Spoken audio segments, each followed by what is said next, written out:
जय हिंद साथियों, good morning. मैं आपका दोस्त एंड होस्ट बिलास जैन स्वागत करता हूं आप सबका एसएलएच एकेडमी पर। डेली करंट अफेयर्स की क्लास में आप सबका स्वागत है।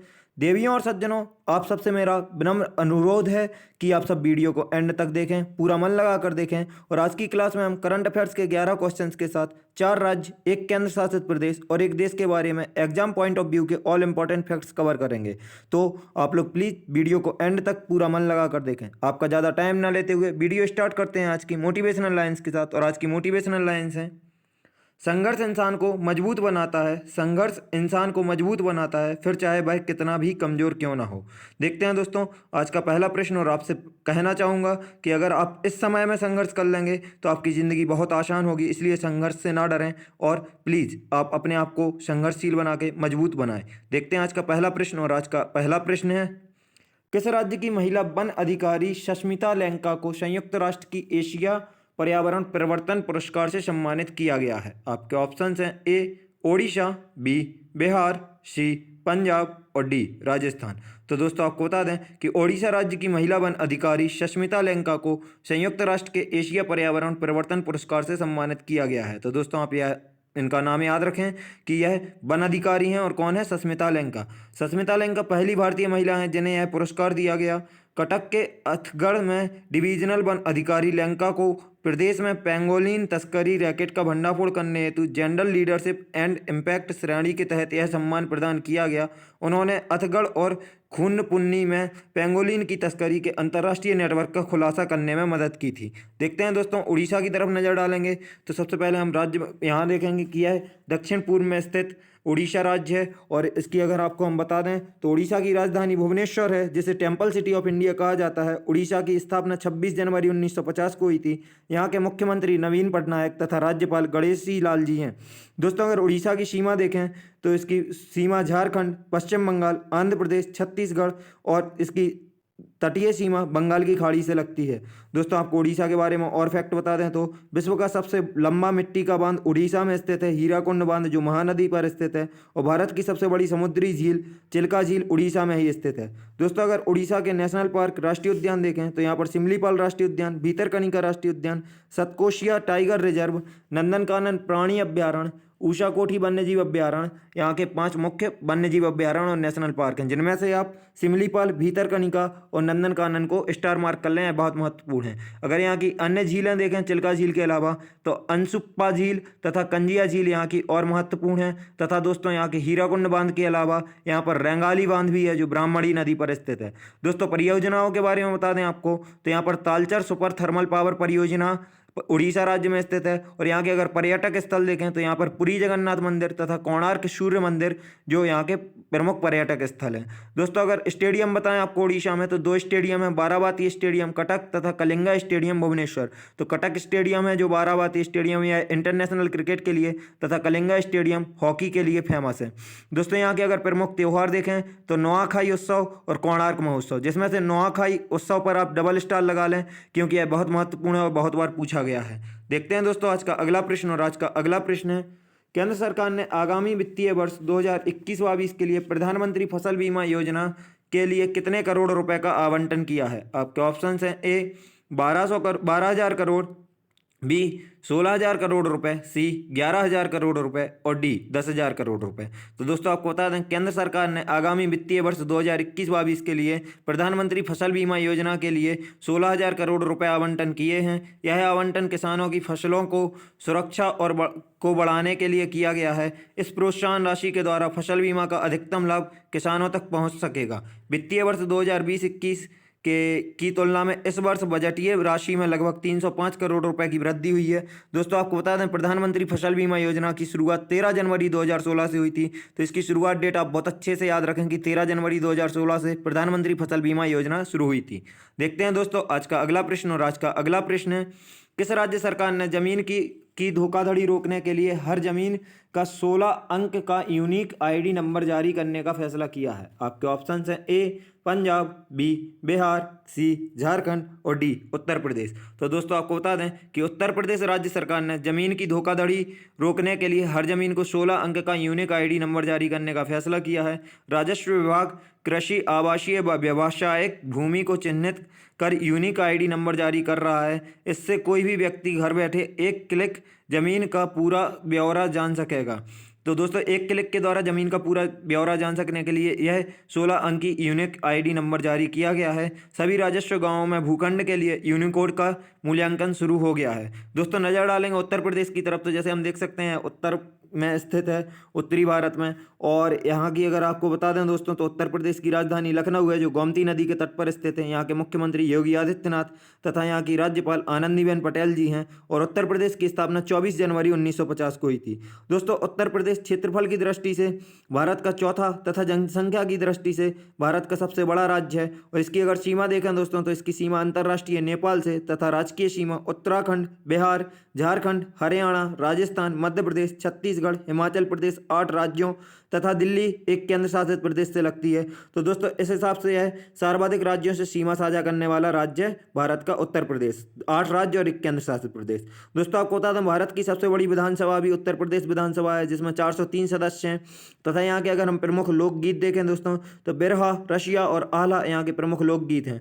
दोस्तों, अगर उत्तर प्रदेश के राष्ट्रीय उद्यानों की तरफ नजर डालें दोस्तों, तो यहाँ पर दुधवा राष्ट्रीय उद्यान, चंबल अभ्यारण्य, पीलीभीत टाइगर रिजर्व, नवाबगंज पक्षी अभ्यारण्य, चंद्रप्रभा राष्ट्रीय उद्यान और कैमूर राष्ट्रीय उद्यान यहाँ के प्रमुख राष्ट्रीय उद्यान हैं। तो दोस्तों, इनमें से आप दुधवा राष्ट्रीय उद्यान, चंद्रप्रभा राष्ट्रीय उद्यान और पीलीभीत टाइगर रिजर्व पर स्टार मार्क कर लें, क्योंकि यह बार बार पूछे गए हैं और बहुत इंपॉर्टेंट है। दोस्तों, आपको बता दें कि उत्तर प्रदेश का उच्च न्यायालय इलाहाबाद उच्च न्यायालय एशिया का सबसे बड़ा उच्च न्यायालय है तथा उत्तर प्रदेश गेहूं व गन्ना का अग्रणी उत्पादक राज्य भारत में। तो दोस्तों, आप याद रखें कि उत्तर प्रदेश गेहूं व गन्ना का अग्रणी उत्पादक राज्य है। देखते हैं दोस्तों आज का अगला प्रश्न, और आज का अगला प्रश्न है, केंद्र सरकार ने अन्य पिछड़ा वर्ग ओबीसी के उप श्रेणीकरण का रिपोर्ट प्रस्तुत करने हेतु रोहिणी आयोग के कार्यकाल को कितने तारीख तक बढ़ा दिया है? आपके ऑप्शन हैं: ए 31 जुलाई 2022, बी 31 अगस्त 2021, सी 31 जुलाई 2021 और डी 15 मार्च 2022। तो दोस्तों, आपको बता दें कि केंद्र सरकार ने अन्य पिछड़ा वर्ग के उप श्रेणीकरण पर रिपोर्ट प्रस्तुत करने हेतु रोहिणी आयोग के कार्यकाल को 31 जुलाई 2021 तक बढ़ा दिया है। रोहिणी आयोग का गठन अक्टूबर 2017 में संविधान के अनुच्छेद 340 के तहत किया गया था। उस समय आयोग को अपनी रिपोर्ट प्रस्तुत करने के लिए 12 सप्ताह का समय दिया गया था। हालांकि इसके बाद से कई बार आयोग के कार्यकाल में विस्तार किया जा चुका है। देखते हैं दोस्तों आज का अगला प्रश्न, और आज का अगला प्रश्न है, केंद्रीय मत्स्य पालन मंत्री गिरिराज सिंह ने गोवा को मत्स्य पालन का केंद्र बनाने हेतु कितने करोड़ रुपए के निवेश की घोषणा की? आपके ऑप्शन हैं: ए 200 करोड़ रुपए, बी 300 करोड़ रुपए, सी 400 करोड़ रुपए और डी 500 करोड़ रुपए। तो दोस्तों, आपको बता दें केंद्रीय मत्स्य पालन मंत्री गिरिराज सिंह ने गोवा को मत्स्य पालन का केंद्र बनाने हेतु 400 करोड़ रुपए के निवेश की घोषणा की है। गोवा में देश से सबसे अधिक मछली उत्पादन की क्षमता है। गोवा में देश का मत्स्य पालन केंद्र बनने की क्षमता है तथा इस योजना में 30 मत्स्य लैंडिंग घाटों का निर्माण शामिल है, ताकि मछुआरे अपनी नावों को अपने गांवों के पास लंगर डाल सकें। दोस्तों, नज़र डालेंगे गोवा की तरफ, तो जैसे हम सबसे पहले देखेंगे गोवा को, तो यह पश्चिमी तट पर महाराष्ट्र के और कर्नाटक के बीच में स्थित एक छोटा सा राज्य है। गोवा की राजधानी पणजी, जो मांडवी नदी के तट पर स्थित है। गोवा की स्थापना राज्य के तौर पर 30 मई 1987 को हुई थी तथा यहाँ के मुख्यमंत्री प्रमोद सावंत और राज्यपाल भगत सिंह कोश्यारी हैं। भगत सिंह कोश्यारी जी महाराष्ट्र के भी राज्यपाल हैं। दोस्तों, आपको बता दें गोवा में उच्च न्यायालय, बॉम्बे उच्च न्यायालय का कार्य क्षेत्र, अधिकार क्षेत्र आता है। और दोस्तों, यहाँ की अगर सीमा देखें तो महाराष्ट्र और कर्नाटक से इसकी राजकीय सीमा और अरब सागर से तटीय सीमा लगती है। गोवा में स्थित स्टेडियम देखें दोस्तों, तो तिलक मैदान स्टेडियम गोवा में स्थित है। दोस्तों, आपको बता दें गोवा क्षेत्रफल में भारत का सबसे छोटा तथा जनसंख्या में चौथा सबसे छोटा राज्य है।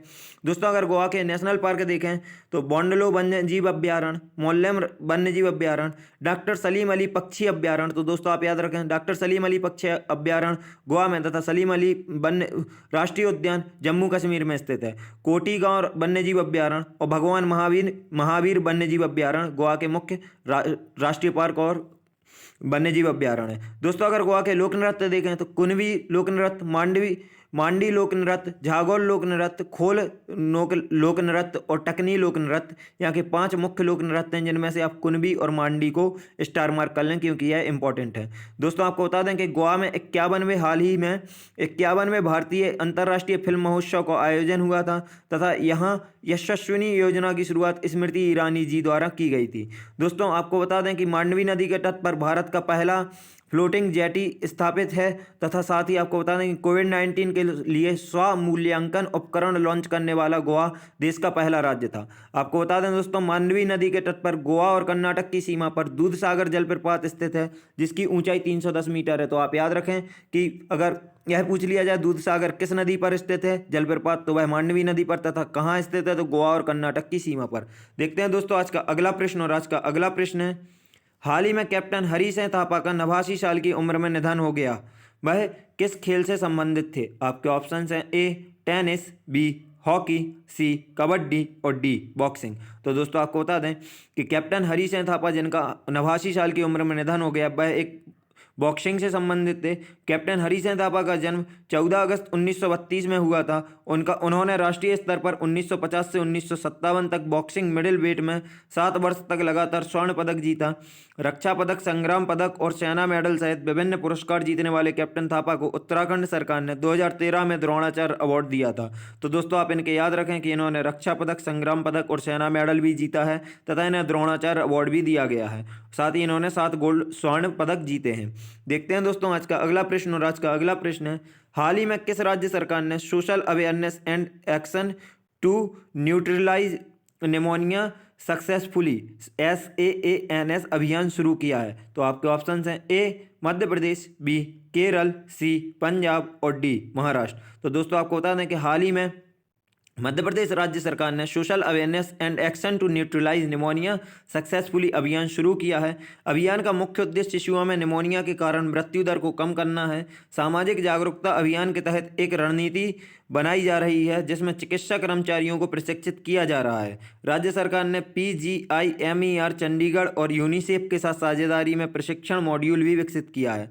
दोस्तों नज़र डालेंगे आज के चौथे राज्य और मध्य प्रदेश की तरफ, तो हम जैसे देख सकते हैं भारत के बीचों बीच स्थित है और इसे हृदय प्रदेश भी कहा जाता है। मध्य प्रदेश की राजधानी भोपाल है। इसकी स्थापना 1 नवंबर 1956 को हुई थी। इसके मुख्यमंत्री शिवराज सिंह चौहान तथा राज्यपाल आनंदीबेन पटेल जी हैं, जो उत्तर प्रदेश की भी राज्यपाल हैं और यहाँ की कार्यभारी अभी संभाल रही हैं। जो दोस्तों अगर मध्य प्रदेश की सीमा देखें तो मध्य प्रदेश की सीमा महाराष्ट्र, गुजरात, राजस्थान, उत्तर प्रदेश और छत्तीसगढ़ से लगती है तथा यह पूर्णतः भू आविष्टित राज्य है। दोस्तों अगर यहाँ के हम प्रमुख राष्ट्रीय उद्यान देखेंगे तो यहाँ पर भारत में सबसे ज़्यादा राष्ट्रीय उद्यान है, क्योंकि यहाँ पर भारत का सबसे बड़ा वन क्षेत्र है। तो आप यहाँ देख सकते हैं कि सतपुड़ा राष्ट्रीय उद्यान, पन्ना राष्ट्रीय उद्यान, बांधवगढ़ राष्ट्रीय उद्यान, कान्हा किसली राष्ट्रीय उद्यान, पेंच राष्ट्रीय उद्यान, संजय गांधी राष्ट्रीय उद्यान, माधव राष्ट्रीय उद्यान, वन विहार राष्ट्रीय उद्यान और जीवाश्म राष्ट्रीय उद्यान, यहाँ पर 9 राष्ट्रीय उद्यान है। साथ ही आपको बता दें दोस्तों अंडमान एवं निकोबार द्वीप समूह में भी 9 राष्ट्रीय उद्यान है। तो यह संयुक्त रूप से भारत के सबसे ज़्यादा राष्ट्रीय उद्यान वाला राज्य है। दोस्तों आपको बता दें कि हीरे और तांबे का सबसे बड़ा भंडार मध्य प्रदेश में ही पाया जाता है और सतना में विश्व का पहला व्हाइट टाइगर सफारी यहाँ पर स्थापित किया गया था। तो दोस्तों विश्व का सबसे पहला व्हाइट टाइगर सफारी कहाँ? मध्य प्रदेश के सतना में। दोस्तों अगर हम यहाँ के प्रमुख लोक नृत्य पर देखें तो मटकी लोक नृत्य और कर्मा लोक नृत्य यहाँ के प्रमुख लोक नृत्य हैं। और आपको बता दें दोस्तों सोयाबीन तथा दलहन का मध्य प्रदेश देश में सबसे बड़ा उत्पादक राज्य है। दोस्तों भारत के 18 बायोस्फीयर में रिजर्व में से 3 मध्य प्रदेश में हैं और आपको बता दें कि यहाँ पर यह सबसे अधिक वन क्षेत्र वाला राज्य भी यही है। दोस्तों अगर मध्य प्रदेश के उपनाम देखें तो मध्य प्रदेश को नदियों का मायका, सोया स्टेट, टाइगर स्टेट और हृदय प्रदेश 4 नामों से जाना जाता है। सोयाबीन का सबसे बड़ा उत्पादक है, इसलिए सोया स्टेट। टाइगर यहाँ पर सबसे ज़्यादा पाए जाते हैं देश में, तो टाइगर स्टेट। बीचों बीच पाया जाता है तो हृदय प्रदेश। और यहाँ से कई नदियों का उद्गम है और नदियाँ यहाँ से चारों दिशाओं में जाती हैं, तो इसलिए इसको नदियों का मायका कहा जाता है। दोस्तों आपको बता दें कि मध्य प्रदेश का राजकीय खेल मलखम्ब है, जिसकी घोषणा 2013 में हुई थी तथा यहाँ के 2 शहर ओरछा और ग्वालियर यूनेस्को की विश्व धरोहर सूची में शामिल हैं। दोस्तों आपको बता दें कि देश का पहला हीरा संग्रहालय मध्य प्रदेश के खजुराहो शहर में, छतरपुर जिले के खजुराहो शहर में स्थापित किया गया तथा देश का पहला गौ अभ्यारण्य कामधेनु गौ अभ्यारण्य आगरमालवा जिले में, यहीं पर मध्य प्रदेश के आगरमालवा जिले में स्थित है। देखते हैं दोस्तों आज का अगला प्रश्न, और आज का अगला प्रश्न है, भारत का पहला भूतापीय विद्युत परियोजना राज्य स्वामित्व वाले तेल और प्राकृतिक गैस निगम द्वारा कहाँ की जाएगी? तो दोस्तों आपको ऑप्शंस हैं ए पश्चिम बंगाल, बी झारखंड, सी केरल और डी लद्दाख। तो दोस्तों आपको बता दें कि भारत का पहला भूतापीय विद्युत परियोजना राज्य स्वामित्व वाले तेल और प्राकृतिक गैस निगम की स्थापना कि लद्दाख में की जाएगी। दोस्तों आपको बता दें भूतापीय क्षेत्र विकास परियोजना के रूप में जानी जाने वाली परियोजना को 3 चरणों में लागू किया जाएगा और इसे 2022 के अंत तक चालू करने की योजना है। इस ऐतिहासिक भूतापीय परियोजना के लिए एक त्रिपक्षीय समझौते पर केंद्र शासित प्रदेश प्रशासन लद्दाख, लद्दाख स्वायत्त पहाड़ी विकास परिषद LAHDC और लेह और तेल और प्राकृतिक गैस निगम ONGC ऊर्जा केंद्र के बीच 8 फरवरी 2021 को हस्ताक्षर किए गए थे। दोस्तों भूतापीय ऊर्जा ये होती है जो हम देख सकते हैं प्राकृतिक रूप से पृथ्वी की आंतरिक गर्मी द्वारा ऊर्जा को रूपांतरित करके ऊर्जा में परिवर्तन करके उपयोग किया जाता है, वही भूतापीय ऊर्जा होती है, भूतापीय विद्युत।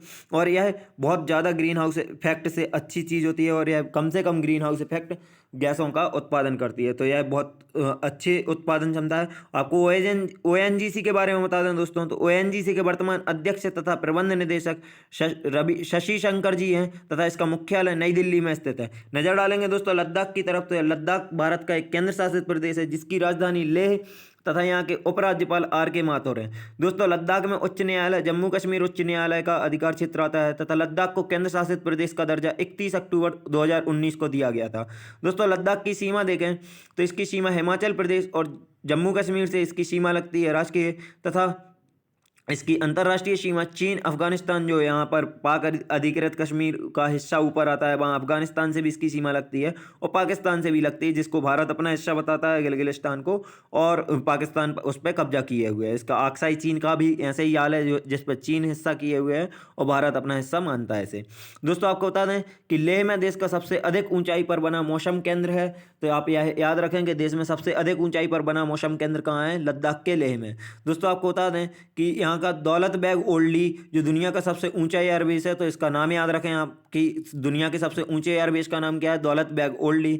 अगर लद्दाख के प्रमुख त्यौहार देखें दोस्तों तो सिंधु दर्शन तथा लोसार, तो लोसार यहाँ का जो यहाँ के प्रमुख निवासी लद्दाखी होते हैं वह इसे नए साल के रूप में मनाते हैं, तो आप याद रखें दोस्तों लोसार को स्टार मार्क कर लें कि लद्दाख में लोसार को नए साल के रूप में मनाया जाता है। दोस्तों आपको बता दें कि दुनिया की सबसे ऊंचा युद्ध क्षेत्र सियाचिन ग्लेशियर लद्दाख में ही स्थित है, जिसे भारत का सफ़ेद पानी भी कहा जाता है। तथा अगर हम लद्दाख के प्रमुख दर्रे देखें तो यहाँ पर चांगला दर्रा, देहरा कंपास दर्रा, फोटूला दर्रा, खारडुंगला दर्रा, कोंग का दर्रा, लानकला दर्रा, काराकोरम दर्रा और लुंगालाचा ला दर्रा, यहाँ पर प्रमुख 8 दर्रे स्थापित हैं। और भी दर्रे हैं दोस्तों, लेकिन ये प्रमुख 8 हैं, जिनमें से आप चांगला और काराकोरम को स्टार मार्क कर लें क्योंकि यह बहुत महत्वपूर्ण है। दोस्तों आपको बता दें लद्दाख में हाल ही में खेलो इंडिया आइस हॉकी टूर्नामेंट का आयोजन किया गया था, जिसका उद्घाटन कारगिल में किया गया था और इसका विजेता ITBP Indian Tibet border police रही थी। देखते हैं दोस्तों आज का अगला प्रश्न, और आज का अगला प्रश्न है हाल ही में 14वां अंतर्राष्ट्रीय बाल फिल्म महोत्सव कहाँ संपन्न हुआ है। आपके ऑप्शंस हैं A Bharat, B Bangladesh, C Maldives और D म्यांमार। तो दोस्तों आपको बता दें हाल ही में 14वां अंतर्राष्ट्रीय बाल फिल्म महोत्सव बांग्लादेश में संपन्न हुआ है। समापन समारोह में विजेताओं को कुल 12 पुरस्कार प्रदान किए गए। बांग्लादेश के चिल्ड्रंस फिल्म सोसाइटी द्वारा आयोजित 7 दिवसीय समारोह के दौरान 37 देशों की 179 फिल्मों को विभिन्न स्थानों पर दिखाया गया। डच फिल्म जैकी और उपेजन को सर्वश्रेष्ठ अंतर्राष्ट्रीय फीचर फिल्म पुरस्कार से सम्मानित किया गया तथा बांग्लादेशी फिल्म माटी को द यंग टैलेंट अवार्ड मिला, जबकि लॉटरी ने यंग टैलेंट अवार्ड के तहत विशेष उल्लेख हासिल किया। नज़र डालेंगे दोस्तों बांग्लादेश की तरफ, तो जैसे हम देख सकते हैं भारत के पूर्वी छोर पर स्थित एक देश है जिसे पहले पाकिस्तान का हिस्सा था लेकिन 1971 के बाद से स्वतंत्र राष्ट्र बना। तो दोस्तों आपको बता दें बांग्लादेश की राजधानी ढाका तथा यहाँ की मुद्रा टका है। यहाँ के प्रधानमंत्री शेख हसीना जी हैं तथा यहाँ के प्रेसिडेंट यानी राष्ट्रपति अब्दुल हमीद हैं। दोस्तों आपको बता दें कि यह भारत के साथ सबसे लंबी स्थलीय सीमा साझा करने वाला देश है बांग्लादेश, और इसकी अगर अंतर्राष्ट्रीय सीमा देखें तो म्यांमार और भारत से इसकी अंतर्राष्ट्रीय सीमा तथा बंगाल की खाड़ी से तटीय सीमा लगती है। दोस्तों इसके स्वतंत्र राष्ट्र की घोषणा 26 मार्च 1971 को हो गई थी, तब जबकि यह अपना विजय दिवस 16 दिसंबर 1971 से मनाता है, तो इसका विजय दिवस 16 दिसंबर को मनाया जाता है। दोस्तों आपको बता दें बांग्लादेश में गंगा नदी को पद्मा तथा ब्रह्मपुत्र नदी को यमुना कहा जाता है तथा ढाका को यहाँ की राजधानी जो ढाका है, ढाका को मस्जिदों का शहर तथा रिक्शों की राजधानी कहा जाता है। दोस्तों आपको इतिहास से जुड़ा एक तथ्य बता दें कि ढाका में 30 दिसंबर 1906 को अखिल भारतीय मुस्लिम लीग की स्थापना हुई थी। तो यह बहुत महत्वपूर्ण तथ्य है कि अखिल भारतीय मुस्लिम लीग की स्थापना कहाँ हुई थी, तो ढाका में हुई थी, और कब हुई थी, तो 30 दिसंबर 1906 को। देखते हैं दोस्तों आज का अगला प्रश्न, और आज का अगला प्रश्न है हाल ही में जनरल के एस थिमैया संग्रहालय का उद्घाटन किसने किया है? आपके ऑप्शंस हैं ए नरेंद्र मोदी, बी राजनाथ सिंह, सी रामनाथ कोविंद और डी अमित शाह। तो दोस्तों आपको बता दें, हाल ही में जनरल के एस थिमैया संग्रहालय का उद्घाटन हमारे महामहिम राष्ट्रपति रामनाथ कोविंद जी ने किया है।